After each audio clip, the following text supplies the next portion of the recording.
Lunch around the world, an important topic because unlike breakfast and dinner, lunch is usually a meal that is taken away from home, and so you need people a variety of lunch containers. We're going to show you this some of our collection here from all over the world. We've been using these hands-on lunch containers with very active programs for school kids, classrooms, library programs. And we've been taking all of this around, and we want to share it with you, what we've been doing.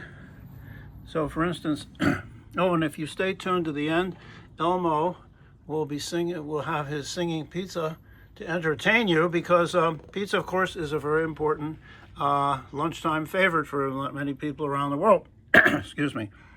So here's the lunchtime around the world teacher-parent notes. The program examines how the need for nourishment, fuel for all people is the same, how their foods, containers, and where they eat lunch differ, and how customs, culture, climate, and income factor into diet and food choices. No matter what people eat, we need to respect everyone and their food choices. Some foods mentioned in this program may seem unpalatable to us. Americans have many choices of what to eat. Many in the rest of the world consider themselves lucky to eat it all. And look at this list of lunch containers that we were showing and letting kids handle and learn about different places in the world. Also, what would be the foods that these people would have been having. But no matter what people eat for lunch, we always ends up in the digestive system, and we had a model for that. So let's get into it. So, we couldn't always guarantee that there would be a projection system and slides, so we brought along all of these blow-ups to handle and show the children, they illustrate this whole subject. And nowadays, of course, we have easy slideshows and presentations on computers, so that's what I'm going to show you now. Yeah, so going on with the theme, many places, kids, for instance, had to work. Still have to work for their noonday meal. These are boys in Naples, maybe in the early part of the 20th century, and because they're selling brooms and things, and they made enough money to have a communal pot of spaghetti. That's a great image, huh? So this is a wonderful collection of images of what people call popular lunches in these various countries. And you can, by the way, you can always pause this to read the captions. There's Costa Rica, very different from what they would be eating in China for lunch. Germany, France, Denmark. Yeah, there's Greece, Icelandic lunch, very different from what the people in typical lunch in India would be. Here's Japan. We're going to get into their bento boxes and that whole culture. Jamaica. Italy, of course, we were just talking about pastas. Yeah. Lunch, popular lunch in Kenya, very different from what they might be eating in Mexico. Look at those tacos. Morocco, wow, that's a delicious, spicy food that they cook in those clay pots. And here's lunch in Thailand. Look at that, Spain, paella, big paella. I don't know how common that is for lunch, but Nigeria. Lunch in Turkey and Vietnam. All of these look delicious. I'd love to have all of those for lunch. I wouldn't I don't think, turn any of those. Some information about the lunch times. I mean, Spain and France, or Spain especially, was famous for its long midday breaks. Traditionally, I don't know if it's so much today, but certainly in rural parts, people had a long lunch. It was hot. They'd take a rest, and then they'd get back to work, and then go into the evening. So, and France is a little bit the same. There's India and Japan, very structured, highly nutritious event. Japanese workers and students frequently eat from compartmentalized bento boxes. You can see them here, and we're gonna get into that in a second. The variety of lunch containers are shaped deeply by local food cultures, climates, and daily rhythms. From multi-tiered metal tins, you can see them over there, designed for hot stews, to beautifully arranged single portion boxes How people transport their midday meals reflects unique traditions of craftsmanship and dining. You see the tiffin box versus the bento box, which we're going to get to. A bento box has compartments side by side in a flat container. A tiffin box, separate tiers on top, each holding a different dish. So the tiffins can handle wet, saucy meals better than the bento. More bento boxes. Yeah, and this is, I don't know, this is a family sending off a bento box with a child with really nicely fun things, and look at all those compartments. Such a delicious, nutritious, and fun meal. So yeah, there's the culture explained by the about the bento box. The traditional Japanese food delivery guy, they had balanced these on bicycles, extraordinary skills, and they would bring meals to where workers were on the incredible shoulder balancing. And you can see here's another image of that, this guy, and here's this model that we have. He doesn't have very many on his shoulder, but that's the example we're showing you. We have some storms moving through here. This is late July in 2026, and we're in New Mexico, and we're getting our monsoonal flow, so that we need the rain. So the Indian tiffin box is a cylindrical, multi-tiered metal carrier. Nowadays, more version that they would have. But in Mumbai, they have this incredible tradition of delivery home-cooked meals. So yeah, Dabawala, I guess is pronounced. These are guys who collect fresh cooked meals at home, and they deliver them to the workers wherever they are. This is a system that got founded back in the 1890s. Thousands of workers use bicycles, hand carts, and commuter trains to transport these hot cooked meals directly to office workers. Look at this, bikes and these hand carts. So these workers collect the meals prepared at home. They take them, have a system of distribution, and they're all marked where they go. And they get to the workers, and the workers finish eating, and then they collect the containers and they take them back to the home. It's an extraordinary system, and you need to look up into this more. And we were using all of these blow-up images with students because we didn't have the internet. We didn't have a convenient way to show slides. You had to have a big slide projector and a screen and all that. So this is the way we used to do it. Now I'm just showing you using a slide this way. So school lunches. Look at these different school lunches. They all look pretty delicious. And the internet just provides so much more graphic material. So yeah, many countries treat school meals as a fundamental part of child's education. Here's some Chinese kids. Here's some kids, I think some Muslim kids in Malaysia. Japanese are really advanced in food education. Lunchtime is part of a living textbook to teach children about nutrition, local food origins, farming, and table manners, and they're just so well prepared to bring their young people up into respect for food and good nutrition. The balanced diets are certified nutritionists develop this. You can see some of the ingredients that would be in their meals. And there's no processed items. Sugary drinks are banned in schools, Japanese schools. So the students are led to service. They help prepare, they help serve, and all these kids, they all wait until everybody is served before they eat. And of course, there's no cafeterias. They eat in the classrooms, and they're expected to clean up afterward and then go on with the lesson. So this is an extraordinary program. Excuse me. India's school lunch program is the largest school feeding program in the world. Serves free cooked lunches to over 120 million children in government and government-aided primary and upper primary. Look at see these kids, well nourished. Now again, no cafeteria room, but out in the courtyard. Here's an example of what they would be fed. This one looks like a wonderful curry and rice and some soup. Look at that. Africa, the Kenyan school lunch system is undergoing a massive tech-driven transformation. and it's being aided by the United Nations World Food Program. You can check that all out, what they're doing, government sponsorship and public-private partnerships, cutting-edge plan to feed millions of children, vulnerable children, daily.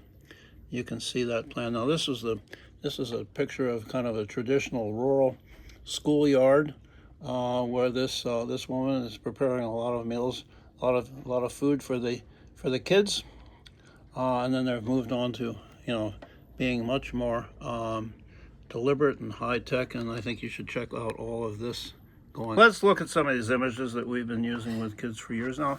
Of course, some people go home for lunch. We're talking about the Spanish doing that. The Iranians do that as well in many cases, and they spread out an oilcloth on the rug, Persian rug, and the family gathers around and has all those meals. Everything is within reach. Very wonderful system that we got to experience as Peace Corps volunteers. I love this. This is a image of Cuban school kids having lunch. Some of these kids the table is pretty big for them, but puts them closer to the trays of food. Here's a family of Chinese who have come home for lunch. Maybe this is in a rural village, and look at this big pot of wooden pot of rice. In Peru, they're digging, harvesting potatoes. I got to experience this, and so they take the potatoes and they roast them in an oven that they've created out of the dirt clods and the vines of the potato plants. And so they heat it up inside, and she puts the potatoes in, and then crushes it down, and then they're cooking while the harvest is going on, the digging in the morning, and then everybody has roasted potatoes and some a little egg and cheese. That's their meal, and I got to participate in that. It was a wonderful experience. So here's some Pakistani workers having lunch in the bazaar there. Here's some reindeer herders in the Arctic, Finland. Reindeer meat. They've got a fire going right in that kind of ice fire pit. Here's a Danish woman having herring, pickled and herring with some chopped onion. That looks pretty delicious. Look at that. So she's probably an office worker out in the street taking a break and having lunch. Russia, people could get a kvass, which is carried in these kind of metal trailers. Kvass is a fermented bread drink, very popular. Of course, if you're on vacation, you still got to have lunch, and here's these folks having what looks like a delicious lunch. I think this is in Greece. The Maasai tribe in East Africa, they're cattle herders, and they have a system of draining, cutting a little hole and draining some blood out of the vein of a cow, and it has a catch system. This is a gourd that they also use to catch the blood. You can see how beautifully decorated with the beads. And they mix it with milk, and that could be lunch. They cauterize the vein, and the cow is fine. Speaking of potatoes, the Irish peasantry, some of them basically lived off potatoes. It was a nutritious, highly nutritious, and they again had a little dairy product that would be completely, nitrogen balanced. They would cook the potatoes in a big iron pot like this. This is and they cook over a peat fire. They had no wood or other fuel, but it was pretty effective. And then they would pour the potatoes into kind of a sieve like this, and they would eat them. But as I said a little there, here's a photo from the early 20th century of an Irish family with their meal of potatoes. A real great artifact. This is a soup, I guess, soup container from the Mao era of China. The workers would come in from the fields or wherever, the factories, and they would all have their soup mug, and they would get it filled up like this. You can see different scenes. This is a real relic from there. In Mali, in West Africa, the family would gather for a meal. It would be They would have millet and maybe some fish paste and some rice, I don't know, and chili peppers. It would all be cooked in a pot like this, and then they would have this little wooden stand here, and the family would all gather and have the meal. And you can see this is this mud cloth, very popular in Mali, and this would be kind of the tablecloth that they would be having. Here's Buddhist monks have one meal a day. Here they are at lunch. Here's some Bedouin Arab goat or sheep herders having their meal. Look at a big spread of bread with this, the food is on. Here's a Hawaiian luau. That's kind of a pretty fancy lunch, isn't it? The popular thing in Southeast Asia is these containers. This is Thailand. They would carry their different sauces and then the rice and maybe some dessert. Here's a smaller one here. All these containers were. Here's a much older one from Indonesia. Look at how many different pockets or bowls there were for carrying different items, and then they would be spread out. Here's an Indonesian family having lunch. They would, or a Malaysian family maybe, spread a banana leaf, and all the foods would be brought out of these containers, spread out, and they would be having lunch. Moving on to Denmark in the 50s or 60s, this is a Danish school bag. They would have their notes and their school materials, and then there would be pockets for various lunch things that they would bring. Here's a traditional workers' lunch container in the U.S. The U.S. Army had outfitted in World War II and elsewhere, other wars. So the utensils would be here, and then this would open up. Just dump it out. Let me pause it here. Yes, you can see the compartments that they would have for different parts of the meal. And of course, they could hold this over a fire to heat it up. It almost becomes the fry pan. A very clever design. And then you've got, the lunch containers from the 50s and 60s. Here's a Popeye container. This is very popular in America. School kids. And what's in here? Oh, look. Popeye loves spinach. Here he is. Yeah, I am what I am. And then you got the Snoopy lunchbox here. See if what's in the Snoopy lunchbox. Oh, maybe some peanut butter sandwich, or maybe a slice of pizza with a pickle.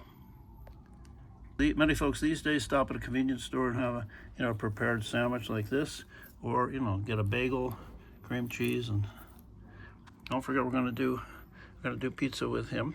I'm not sure, did I mention that a popular food, national dish of Egypt is the kashari, and this was once very popular street food. It's all vegetarian, lots of lentils and beans, and we did a whole show about this, so you can see that.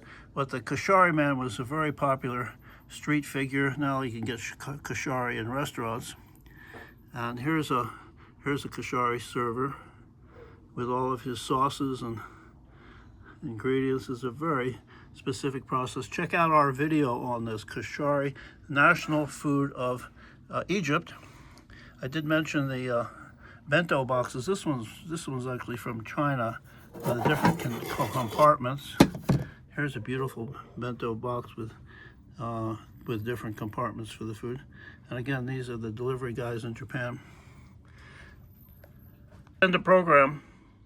Oh, how'd that happen? We used to end the program in the school kids and the library programs we did with showing this little guy. He's a teenager from Brazil in the old days, and he maybe just a street kid. He didn't necessarily always guarantee a meal, but he was a shoe shine boy. You can see this shoe shine kit. We have a model of it here. Many kids have never seen a shoe shine kit, and these kids would roam around, and they'd hope to make enough money to buy lunch. And here he is with a little bit of skewered meat. So this was always the end of the program, to remind our young students, our young programs, that we don't always, some of us have plenty to eat, and others don't have as much to eat, and some kids have to work for their noonday meal. Pizza, very popular lunch or time meal. And here's Elmo with his singing pizza. Let's see if we can get him going. I promise you this. Let's sing the pizza song together. The pie is made with dough and then we throw it into the air. Into the air. Yeah! Soon we'll add some sauce and then some cheeses. And then we bake. Just like a cake. Yummy, yummy, that's a pizza pie. Yummy, yummy, you toss me in the sky. A pizza pie is very nice, it's good to eat them by the slice. Yummy, yummy, yummy, making pizza so much fun. Hey, who ordered the talking pizza? Yeah, so thanks for joining us with these shows. Hope you learned something, and tell your friends about these if you like these shows. It's free. You can subscribe on YouTube, our YouTube channel, and you can send us messages. We always like to hear from you. And yeah, enjoy your lunches. Appreciate what you have, and understand the variety of the way people around the world have lunch, how different it is, but the need to nourish ourselves outside the home, many cases, is universal. So we'll see you next time. Thanks for joining us. And yeah, enjoy your lunches.